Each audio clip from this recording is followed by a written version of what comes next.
이렇게 한번 인사하겠습니다. 네네네. 다시 인사합니다. 기도 응답의 주인공이 됩시다. 네. 다시 한번 할까요? 내일 새벽에 봅시다. 이렇게. 예. 네. 신집사님이 신방인데 오늘. 자, 인생이라고 하는 도화지가 우리에게 있다는 이야기 종종 하죠. 그 도화지 위에 우리가 어떤 그림을 그리느냐, 그게 우리 삶의 모습이라고 말할 수 있습니다. 어떤 사람은 아주 감동을 주는 그림을 내 인생이라는 도화지에 그려서 많은 사람들을 정말 흐뭇하고 또 따뜻하게 만드는 사람이 있는가 하면, 또 어떤 사람은 그 도화지 위에 정말 어두운 그림을 그려서 안타깝게 하는 그런 경우들도 있습니다. 그런데 그런 감동적인 그림을 그린 사람들을 일컬어서 우리는 위인이다, 이렇게 말하곤 합니다. 그래서 그 위인을 바라보면서 우리는 삶의 모델로 삼고 그 위인처럼 생각하고 그 위인처럼 그의 길을 걸어가려고 애쓰고 노력을 하죠.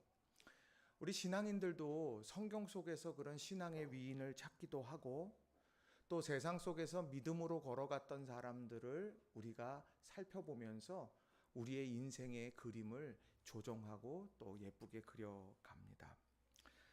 그런 위인 중에 한 사람, 마더 테레사라고 하는 사람, 여러분 잘 아실 겁니다. 인도의 성녀라고 말을 하죠. 그런데 이 마더 테레사가 누구인가, 그 한 주간 동안 좀 깊이 생각을 하게 되었습니다. 그녀는 지금의 마게도냐의 수도인 스코페라고 하는 지역에서 태어났습니다. 지금이야 한 나라의 수도이지만 그 예전에는 오스만 투르크라고 하는 이런 이슬람 국가의 지배를 수백 년간 받아왔던 아픔의 땅이었습니다. 그 땅에서 태어난 마더 테레사의 본명은 아그네스 곤자 보야지우라고 하는 그런 이름을 갖고 있는데, 이 테레사는 그가 바로 이 세례받은 자, 세례명이 바로 이 테레사라고 하는 겁니다. 그녀가 18살의 수녀가 되기 위해서 어머니에게 허락을 받고 난 이후에 고향을 떠나 아일랜드에 있는 로레타 수녀회라고 하는 곳으로 가게 됐습니다.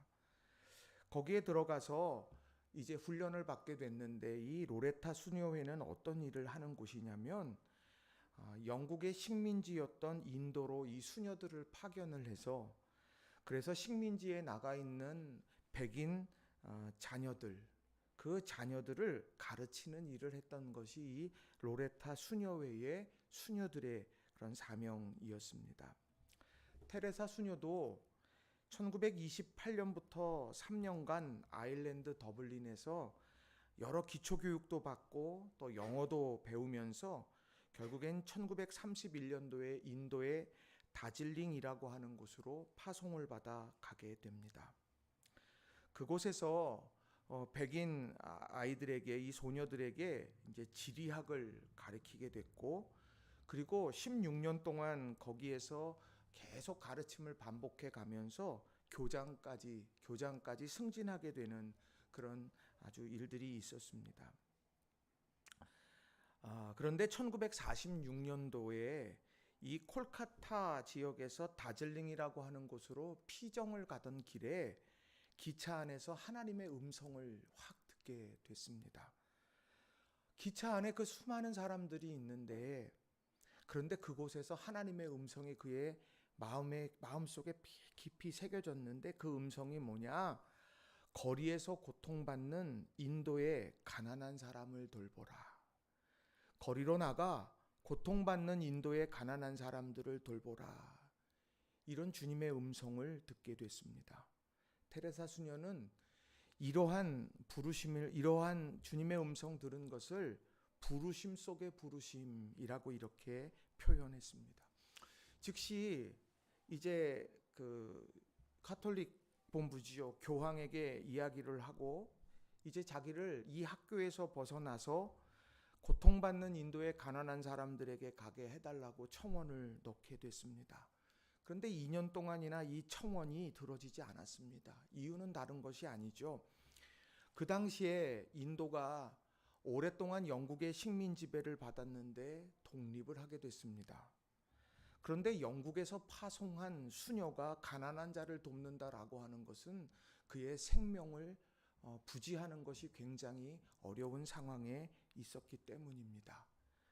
또 가톨릭 교회에서도 그런 부분에 대해서 흔쾌히 나아가라 말할 수도 없었습니다. 그런데 계속 청원이 해결되지 않을 때마다 계속해서 그 청원을 넣고 결국에는 1948년에 청원이 받아들여졌고 이제 혈혈단신으로 인도의 거리로 나서게 되었습니다. 그리고는 가난한 이들을 돕기 시작했어요. 그는 사람들의 의식, 사람들의 생각에 조금이라도 거리낌이 있을까? 그는 자신의 국적도 인도로 바꾸었습니다.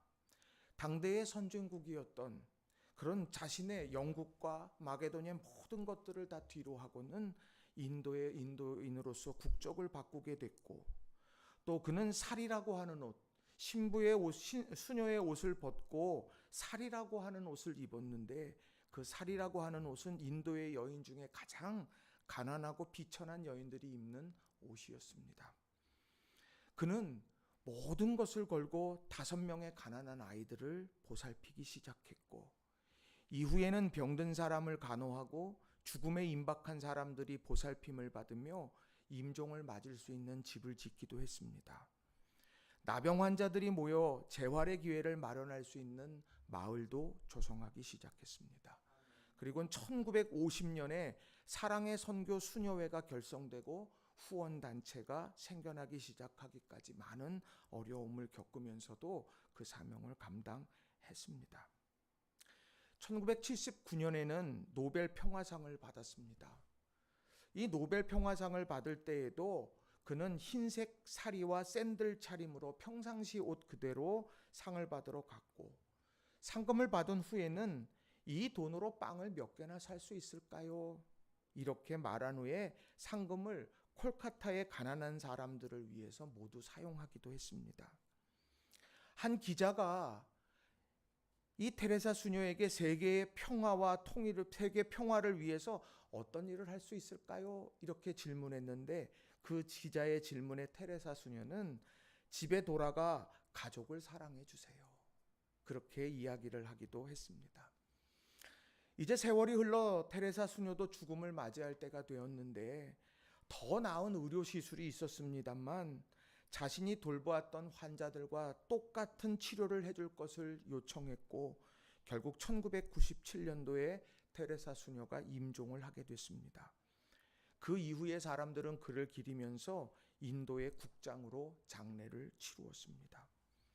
이게 한 사람이 그의 인생이라고 하는 도화지 속에 그려낸 아름다운 그림의 모습입니다.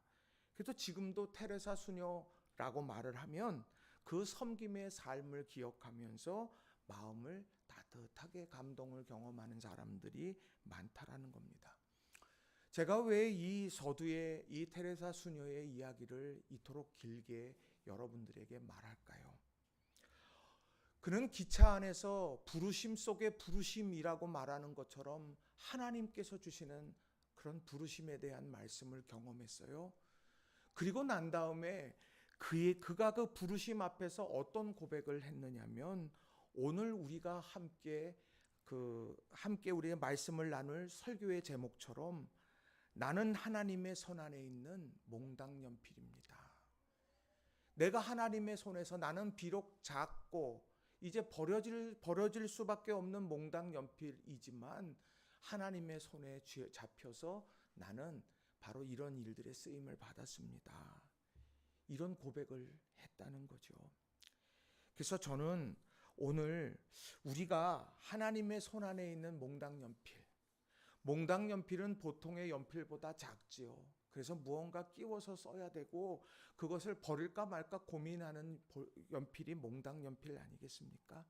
우린 그렇게 연약하고 부족한 사람들이지만 하나님의 손 안에 잡혀질 때 이처럼 놀라운 그림을 그려낼 수 있고 감동을 주는 인생을 살아갈 수 있다.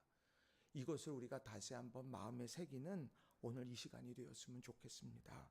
그래서 여러분들과 함께 우리가 과연 하나님의 손에 붙들린 이런 몽당연필, 그 몽당연필로서 우리들이 삶을 살아간다고 하면 어떤 것을 기억해야 될까? 그걸 두 가지로 여러분들과 같이 좀 살펴보려고 합니다.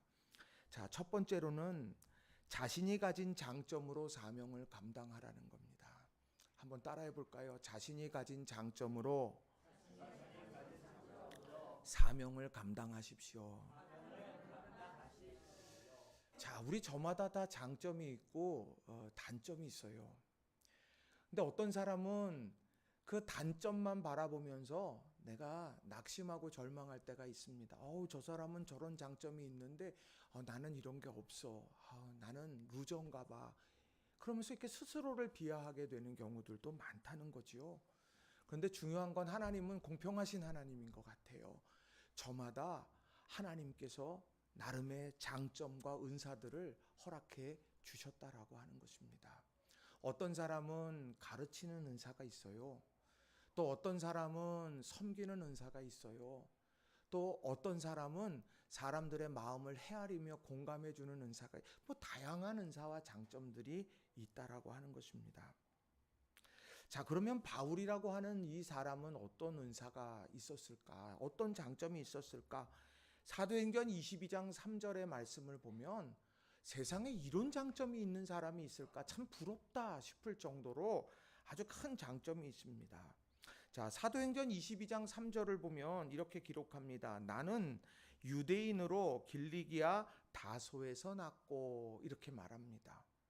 길리기아 다소에서 났다라고 하는 것, 이게 도대체 다소라는 지역을 우리가 잘 알지 못하잖아요. 낯설지요. 그런데 이 길리기아 다소라고 하는 지역을 일컬을 때 뭐라고 말을 하느냐면요, 소아시아의 아테네다, 이렇게 말을 합니다.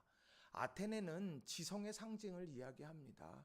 거기서 많은 사람들이 모여서 많은 이야기를 나누면서 철학이 발전해가고 했던 이런 곳이 아테네인데, 소아시아의 아덴이라는 별명을 가졌어요. 헬레니즘의 영향하에 있었고요. 헬라 문명이 발달했고 유명한 대학도 있었고 스토아 철학이 아주 왕성하게 발전했던 것이 바로 이 길리기아의 다소라고 하는 지역이라는 겁니다. 그런데 그 길리기아 다소에서 태어났어요.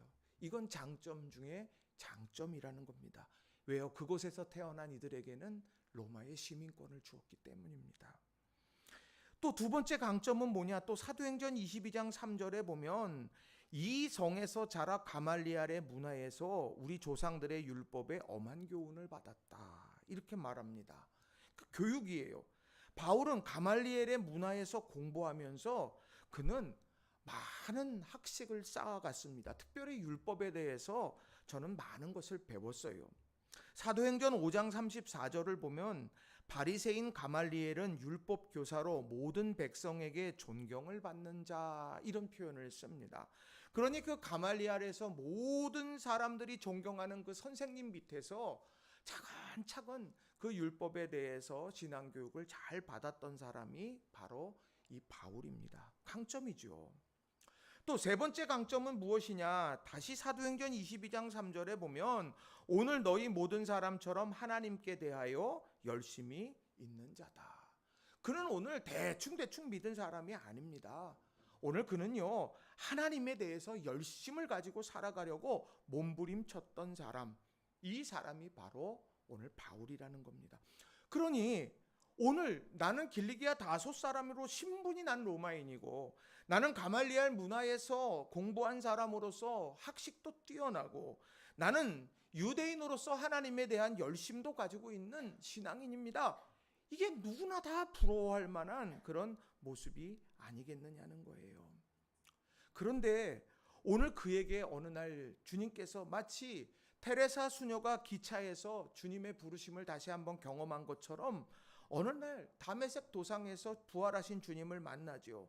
사울아, 사울아, 내가 어찌하여 나를 박해하느냐? 바울이 주여 누구십니까? 나는 네가 박해하는 예수다 라고 그렇게 이야기를 했죠. 그 만난 다음에 그의 일생이 바뀌었는데 그 바뀐 것 중에 하나가 나는 이제 세상에서 사람들이 부러워할 만한 강점을 배설물처럼 여기겠다, 그렇게 이야기합니다. 신분도, 그리고 학식도, 그리고 열심도 다 그것도 전부 다 내려놓게 되더라는 거. 배설물처럼 버린다고 말을 합니다. 그랬더니 하나님께서 그 배설물처럼 버렸던 그것을 가지고 하나님은 놀라운 역사를 펼쳐 가시더라는 거죠. 신분이 목적이 되고 학식이 목적이 되고 또 유대인으로서의 갖는 정체성이 목적이 되어지는 그런 세상에서 그거를 수단으로 내려놓게 되니까 하나님께서 그에게 놀라운 기회들을 허락해 주시더라는 거죠. 고린도전서 1장 22절에 보니까 유대인은 표적을 구하고 헬라인은 지혜를 찾는다는 이런 말씀이 있습니다. 복음을 전해야 되는데 헬라인은 지혜에서 찾는다는 거예요. 베드로가 그 사명 감당하며 보냈을 때 감당할 수 있었을까요? 수많은 헬라의 문화권에 있었던 이들에게 그 예수님에 대한 이야기를 잘 설명할 수 있었을까요?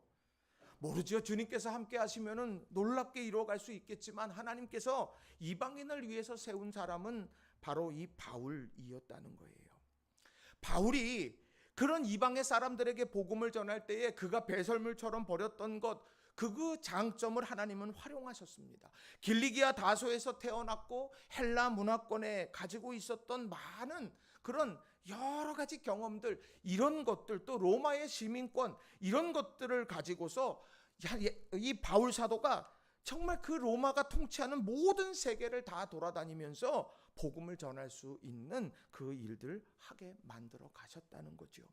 가말리엘 문화에서 공부했던 그의 그 학식, 그걸 배설물처럼 버리고 그것을 목적이 아니라 수단으로 세워놓게 될 때에 결국에는 그가 배웠던 모든 것이 로마서와 수많은 바울 서신들을 적게 하면서 데살로니가 전후서, 갈라디아서, 고린도 전후서, 로마서, 수많은 서신들을 적으면서 많은 사람들에게 복음이 무엇인지를 정확하게 설명해 주는 일들을 하게 만드셨다라고 하는 것입니다. 마찬가지로 그가 잘못된 방향으로 갔지만 하나님에 대한 열심이 있다고 다메섹까지 쫓아갔던 그 열심, 그것이 하나님의 손에 딱 붙들리게 되니까 그는 수많은 선교 여행을 통하여서 많은 이들에게 복음을 전하고 기독교가 확산되어지는 귀한 일들에 쓰임받게 됐더라는 거죠. 오늘 하나님께서는요, 우리 이 장점을 가지고 달려가기를 하나님은 원하신다. 저는 그렇게 믿습니다. 여러분은 여러분의 장점이 뭔지 여러분들은 고민해 보신 적이 있습니까? 아마도요, 많은 부분에 내가 못하는 것에 관심을 더 많이 둘 때가 참 많아요. 나 이거 잘 못해. 제가 제일 못하는 건 그림이에요. 그림, 진짜 저는 그림이 너무 어려워요. 그런데 여러분들이 오늘 저 소예배실에 있다 가보면 거기에 우리 교회에 아주 보석 같은 친구가 그림을 하나 그려놨어요. 그림 쫙 그리고 우리 교회가 정말 좋대요. 그리고 이렇게 써놨어요. 이렇게. 제가 그거 보고 마음이 얼마나 감사한지 몰라요. 물론 그 고백도 귀하지만 어떻게 그렇게 그림을 그릴까? 어떻게 그런 아름다운 그림을 그릴까? 그런 생각을 해보게 됩니다. 우리 옆 사람하고 한번 물어볼까요? 자, 당신의 장점은 뭡니다. 우리 서로 한번 이야기해 줘 봅시다. 내가 모를까 봐 그래요. 한번 옆 사람 한번 보세요. 옆 사람 한번 보세요. 당신의 장점은 이겁니다. 한번 보세요. 얘기해 보세요 한번. 네.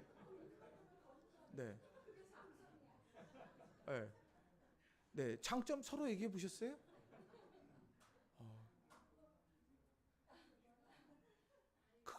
그거 장점은요, 하나님께서 여러분들에게 귀하게 여러분을 사용하실 귀한 수단이 되고 달란트가 된다라고 하는 거예요. 어떤 사람은 아주 그냥 몸으로 하는 일들을 정말 잘하는 분들이 있어요. 뭘 하든지 막 그냥 부딪혀서 하는. 그럼 그분은 그것이 정말 큰 은사입니다. 어떤 사람은 지식적으로 무언가 설명하고 가르치고 하는 은사가 있는데 또 그분들은 그대로 하는 거예요. 또 세계적인 그런 그 소프라노, 여기 우리 조수미 씨들이 많잖아요. 여기에 우리 찬양된 또 그 찬양으로 아름답게 돌리고, 저는 각인을 잘하잖아요. 그래서 각인을 계속 하잖아요. 우리 김 장로님은 십자가를 잘 만드셔서 계속 십자가를 만들고 계신. 참 뭐냐, 여러분 그걸 잘 기억하셔야 돼요. 또 어떤 사람은요, 내가 삶 속에서 하나님께서 내게 물질의 축복을 주세요. 그럼 물질로 섬길 수도 있는 거예요. 내가 다른 거 못하지만. 그러니까 우리 다양하게 지식으로도, 지혜로도, 몸으로도, 은사로도, 여러분이 그 강점으로 하나님을 높여드리는 정말 하나님의 손에 잡힌 몽당 연필 같은 여러분 모두가 다 되시기를 주님의 이름으로 간절히 축원합니다. 네, 우리 옆 사람하고 인사합시다. 당신에게 기대가 큽니다. 우리 한번 인사해 봅시다. 말씀을 전하면서 걱정이 돼요. 이제 뭐 몸으로 하고 뭐 여러분 이거 합시다 그러면 저는 거기에는 은사가 없어요. 걱정이 됩니다. 자, 두 번째로요. 넘어설 수 없는 약점 앞에서 하나님의 은혜를 구해야 된다는 거예요. 한번 따라해 보겠습니다. 넘어설 수 없는 약점 앞에서 하나님의 은혜를 구해야 합니다. 약점. 여러분 약점 하나도 없으십니까? 약점 다 있어요. 없는 사람이 어디 있어요? 근데 그 약점에 대해서 어떻게 대하느냐 이게 굉장히 중요합니다. 신앙인들은 특히 그래요. 얼마 전에요. 백종원 씨가 이렇게 무슨 한 예산시인가요? 거기에 시장을 이렇게 새롭게 바꿔가는 이제 그런 프로젝트를 수년간 진행했던 것이 이제 기사로 나오고 또 영상으로 접하게 되는 걸 봤어요. 그래서 예산의 백종원 거리 그래가지고 만들어서 거기에 이제 여러 가지 이제 그 시장을 활성화하는 일들을 진행을 했죠. 그런데 얼마 전에 이 백종원 거리에서 자기의 이름을 빼어달라 이야기하고 이제 뺀 그런 일화가 있습니다. 장사가 잘 안 될 때에 이 백종원 씨를 따르고 그리고 거기 솔루션을 받아가지고 열심히 했던 사람들. 근데 어느 날 이제 그것이 자신들을 도리어 힘들게 한다고 불평하면서 원래 자기 방식으로 돌아갔어요. 모두가 그런 거는 아니었지만 거기에 이제 그런 여러 이 내용들이 쭉 이제 나오더라고요.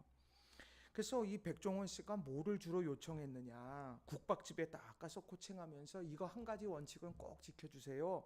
당일 삶은 고기만 사용하십시오. 이제 그렇게 해가지고 사람들이 국밥이 너무 맛있어지니까 사람들이 정말 이게 찾아오고 맛있게 먹고 막 그랬어요. 그런데 얼마 지난 후에 그 집에 가보니까 슬슬 타협하기 시작했다는 거죠. 주인은 이런저런 핑계를 대면서 신선하지 않은 고기를 사용했다라고 하는 거예요. 그래서 그걸 막 이제 이야기를 했다고 합니다. 또 예전에 그 골목 식당 프로를 본 적이 있는데 거기도 보면 한 떡볶이집 이야기 제가 기억에 많이 남아요. 이 백종원 씨가 자문을 해줘가지고 아주 그냥 뭐 손님들이 막 들끓게 됐는데 그때 원칙이 뭐냐면 튀김은 미리 튀겨놓지 말고 손님이 오면 튀기세요. 이렇게 이 요청을 했어요. 그리고 떡볶이는 미리 잔뜩 만들어 놓지는 마세요. 이 얘기도 했고 기름을 재사용하지 마세요. 이런 얘기들을 했다 그래요. 근데 1년 후에 그 골목 식당에서 그렇게 제안했던 그 식당을 탁 다시 갔는데 손님이 없이 한산했답니다. 이유가 뭐냐면은요. 어느새 자기 방식대로 하더라는 거죠. 튀김 미리 튀겨놨어요. 떡볶이 잔뜩 만들어놨어요. 기름 계속해서 시커머질 때까지 재사용을 계속해서 했다는 겁니다. 그런데 그런 상황 속에서 홍보하는 거는 백종원 씨가 나 가르쳐줬다고 그렇게 이야기를 계속하는 거예요. 저는 이런 상황들을 보면서 이게 우리들이 왜 이런 상황이 오늘 우리 삶에는 없을까? 하나님 말씀이 원칙으로 이렇게 다가오다가도 우리가 순간순간 흔들리고 유혹에 넘어져서 주저앉게 되죠. 나 이제 이 분노를 좀 다스려야 되겠다. 그러다 분노에 휩싸이기도 하고요. 내가 이제 화평해야 되겠다. 그러다가 또 삶의 관계에 문제들이 생겨나기도 하고요. 내가 하나님 우선적으로 살아야 되겠다. 그러다가도 하지 못할 때가 있다는 거예요. 왜 그럴까 생각해 보면 그게 우리의 약점인 거예요. 완벽을 추구하려고 애쓰고 노력하지만은 번번이 우리는 그 떡볶이 가게의 사장님이나 국밥집의 사장님처럼 슬슬 타협하면서 점점 무너져 갈 때가 있다라고 하는 것입니다. 그럼 어떻게 해야 될까요? 우리가 고수해야 될 원칙을 특별히 약점을 만나게 될 때 우리는 과연 어떻게 해야 될까?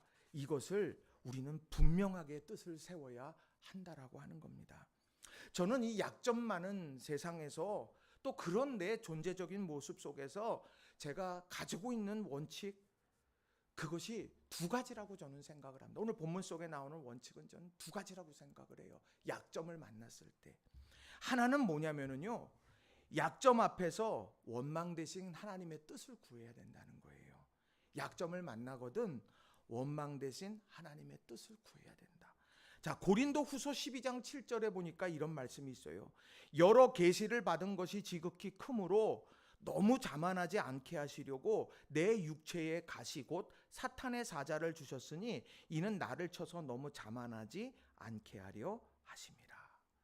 오늘 이 약점이에요, 육체의 가시가. 근데 이 육체의 가시를 해결하기 위해서 하나님 앞에 내가 3번이나 기도를 했는데 그것이 되지 않더라는 거죠. 근데 해결이 안 됐는데 하나님은 뭘 바꾸셨느냐? 나를 바꾸시는 게, 내가 그 상황을 다르게 해석하게 하셨다는 거예요. 아, 나를 자만하지 않게 하시려고 그것을 오늘 깨닫게 하셨구나. 그래, 이 약점은 오늘 나를 겸손하게 만드는 그런 약점이구나. 하나님이 그런 안전장치를 내게 주셨구나. 그래서 그 뒤에 고린도후서 12장 8절 쭉 나오는 말씀을 보면 이 바울 사도가 나는 이제 약함을 자랑해요. 그리고 그 약함 속에 그리스도의 능력이 임하게 된다는 꿈을 꾸게 됩니다. 오늘 그래서 우리의 약점을 만나거든 하나님, 이것이 나를 겸손하게 만드는 겁니까? 내가 흙으로 돌아갈 수밖에 없는 인생임을 깨닫게 하시는 것은 아닙니까? 내가 하나님 앞에 엎드리는 존재가 돼야 된다는 사실을 알게 하시는 겁니까? 이 약점이 없었더라면 내가 하나님 없이 살아가고 세상에서 내가 떵떵거리고 살다가 내가 하나님 앞에 설 때에 너 누구냐? 그런 인생으로 끝나지 않게 하시려고 나를 부르시는 것은 아닙니까? 이것을 오늘 우리가 알아가야 되네. 그러려면 바울 사도가 제일 잘한 것은 육체에 가시가 있을 때 3번이나 간절히 기도했다는 그 기도에 있다라고 하는 거예요. 여러분, 약점을 만나면 기도하는 거예요. 하나님의 뜻이 어디에 있을까? 오늘 이것을 다시 한번 마음에 깊이 새기는 저와 여러분이 다 되시기를 주님의 이름으로 간절히 축원합니다. 두 번째로는 중요한 게 뭐냐? 약점을 앞에서 두 번째로 가질 원칙은 뭐냐? 약점 앞에서 하나님의 방법을 따르라는 거예요.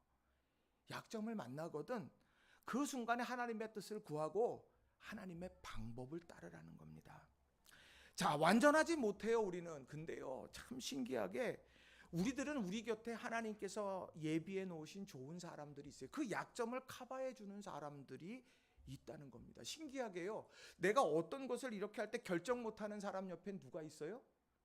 결정 잘해주는 사람이 있어요. 이거 어떻게 하지? 그러면 이거 아니야, 바로 얘기해요. 나는 그냥 밤새 고민했는데 이게 도대체 어떻게 하는 거지? 근데 그 사람 앞에서 뭐, 야, 뭘 고민하냐, 이거 이렇게 하면 되지. 그러면 또 우리 그 결정하면서 그렇게 메뉴 못 고르는 거 많지 않아요? 저는 여기 앞에 중화반점을 종종 가요. 이게 쭉 가면은 거기 메뉴판이 얼마나 많은지 몰라요. 그 오늘은 짜장면을 먹을까 짬뽕을 먹을까 그러다가 옆에 그 밥류가 저를 또 이렇게 막 불러요. 짜장밥을 먹을까 잡채밥을 먹을까, 뭐 예를 들면 그런 것들이 이렇게 쭉 있어요. 아, 그러면 누구랑 같이 가잖아요. 얼마나 쉬운지 몰라요. 왜요? 그 사람이 꼭 먼저 얘기해요. 난 짜장면, 그러면 나도. 이렇게 해서 쉽게 이렇게 결정이 이렇게 될 때가 참 많다는 겁니다. 제가 목회하면서 몇몇 얘기하잖아요. 저는요, 전기, 목공 뭐 이런 거, 뭐 손으로 만드는 거 이런 거 완전 젬병이에요. 제 손에 거쳐가면은요, 분해됐다 다시 조립해지는 법은 없어요. 그냥 그걸로 그냥 무덤으로 들어가는 거예요. 뭐 드라이기가 됐든 컴퓨터가 됐든 뭐가 됐든 뭐 들어오면 그거는 저는 그냥 이게 염하는 거다 이런 생각을 하고서 제가 모든 걸 합니다. 자, 그런데 제 옆에 하나님께서는요, 제가 수표교교회 전도사로 있을 때에는 조양영 목사님이란 분을 곁에 붙어주셔서 그분이 다 했어요. 막 뭐 이거 고치고 저거 하시고 하는 거 이런 걸 다 해요. 그래서 제가 당신은 하나님께서 내게 보내주신 천사라고 고백을 했어요. 그러다가 목회를 단양으로 나갔네요. 조형현 목사님은 그때 전도사님, 간사님이었는데 이제 같이 못 가잖아요. 주여, 제 곁에 천사는 누굴까요? 그랬더니 거기에 허홍재 집사님이란 분이 계셨어요. 이분은 그 사택에 수도 녹으면 와갖고 다 고쳐요. 막 다 하고 뭐 이거저것 하면 뭐 못 하시는 게 없어요. 그래서 내가 그 집사님 보고 뭐라 그래요? 당신은 내게 보내주신 하나님의 천사입니다. 그리고 다시 이제 또 부목사로 올라오게 됐는데요. 세상에 천사가 어찌 많든지요. 컴퓨터면 누구 누구면 누구 이렇게 불러요. 얼마 전에도 제 외장하드가요. 갑자기 에러가 떠요. 거기에 제 평생의 자료들이 다 들어있는데 이거 어떡하지? 내가 이걸 포맷을 해야 되나? 주여, 새로 시작하라는 주님의 뜻입니까? 막 그러다가 그래도 주님 이건 아니지요. 그러고서 이제 한참 고민하다가 조용히 카톡을 보냈습니다. 고남주라고 하는 권사님이 한 분 계신데 제 동생처럼 여기고 제 동생이에요. 같이 이렇게 신앙생활했는데 그래서 내가 남주야, 내 목사님이서 오랜만인데 그러면서 얘기하다가 외장하드가 안 돼. 그랬더니 원격으로 그걸 다 고쳐줬어요. 자, 그래가지고 그걸 보면서 그걸 탁 열어놓고서는 얼마나 감사한지 몰라요. 그러면서 느끼는 건 뭐냐? 내 약점이 곁에 있는 천사를 보게 하는구나. 오늘 내 약점이 곁에 있는 사람의 소중함을 알게 하는구나. 이게 바로 바울 사도가 깨달았던 거예요. 그때 저만 그런 줄 알았더니요. 유비 옆에는 누가 있어요? 제갈공명이 있더라고요. 칼만 들고 싸우고 있는 뭐 그런 사람 옆에 제갈공명이라는 훌륭한 책사가 있었어요. 빌 게이츠 옆에 누가 있어요? 스티브 발머라고 하는 사람이, 못 봤다고 모르는 척하지 말고 그냥 그런 사람이 있어요. 네. 태조 왕건에게도 있어요. 신승겸이라고 하는 유명한 장군이 있는데 이 사람은 어떠냐? 대구의 팔공산 전투가 927년도에 있었는데 그때 이 왕건을 탈출시키기 위해서 자기가요 스스로 죽음을 택했던 그런 용장입니다. 그래서 나중에 왕건이요 숨을 거두기 직전에 정말 그 신승겸에 대한 이야기를 많이 했다고 그래요. 여러분, 여러분의 약점 앞에서 여러분의 곁에는 천사가 있습니까? 하나님께서 여러분의 약점, 우리의 약점을 딱 보는 순간에 그래, 내가 이런 순간에 하나님께서 내게 부신 천사가 있지. 오늘 그 사람들과 하모니를 이루는 것이 오늘 하나님의 방법이구나. 하나님께서 원하시는 아름다운 방법은 하모니입니다. 그러니까 여러분들, 우리 찬양대 찬양 오늘도 아주 훌륭하게 했는데요. 우리 찬양대가 엘토는 소프라노를 무시하고 베이스는 테너를 무시하고 부른다 그러면은 찬양 부를 때 여러분 어떻을까요? 고통스럽겠죠. 똑같은 거예요. 우리 사랑하는 성도님들, 약점이 있을 때 내가 왜 이런 약점이 있을까? 나는 하지 못할까? 그게 아니라 하나님, 이런 과정 속에서 좋은 만남들이 있게 해주실 줄로 믿습니다. 가만히 보면은요, 열심히 질르는 사람은 정말 잘 질러요. 그죠?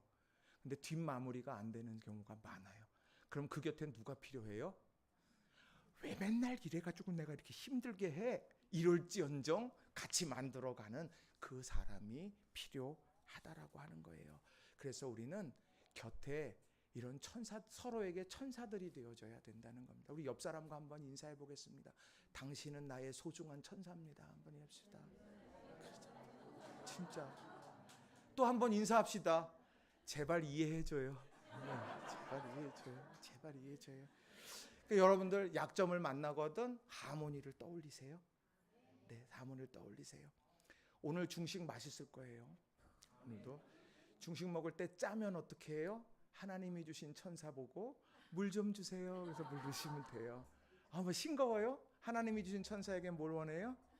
소금 좀 주세요. 뭐 이렇게 넣고 여러분이 그런 서로에게 귀한 살맛나게 만드는 천사들이 다 되시기를 바랍니다. 말씀 정리합니다. 우리는 하나님의 손에 쥐어진 몽당 연필이에요. 완전하지 않다는 이야기예요. 부부 간에도 친구 간에도 성도들 간에도 다 우리들은 연약한 사람들이에요. 근데 하나 추구해야 될 거, 몽당 연필이지만 하나님의 손에 잡히는 겁니다. 그래서 그 하나님 앞에서 잡혀서 내가 장점을 가지고 열심으로 하나님 나라 위해서 가정을 아름답게 만들고 직장을 행복하게 하고 교회를 아름답게 만들어가는 여러분 다 되시고, 또 약점을 만나거든 그 약점 때문에 절망할 필요 없어요. 기도하시고 하나님의 뜻이면 무엇일까? 나를 겸손하게 하는 걸까? 아니면 그런 상황 속에서 하나님께서는 하모니를 만들어 가셔야 되는데 그 하나님의 말씀 앞에 내가 정말 믿음의 눈으로 좋은 만남들을 찾겠습니다. 이런 아름다운 삶을 사는 저와 여러분 되기 바랍니다. 이 시간 같이 기도할 때 오늘 주신 말씀을 다시 한번 마음에 새기고 함께 우리가 하나님 앞에 결단의 기도를 드렸으면 좋겠어요. 하나님, 내가 장점 주셨는데 이 장점 그저 자랑만 하는 게 아니라 하나님 나라 일 위해 쓰게 하시고, 약점 만났을 때 원망과 불평하며 사는 것이 아니라 하모니를 이루어가게 해주세요. 이 시간 우리 간절한 마음으로 합심해서 기도합니다. 기도하십시다.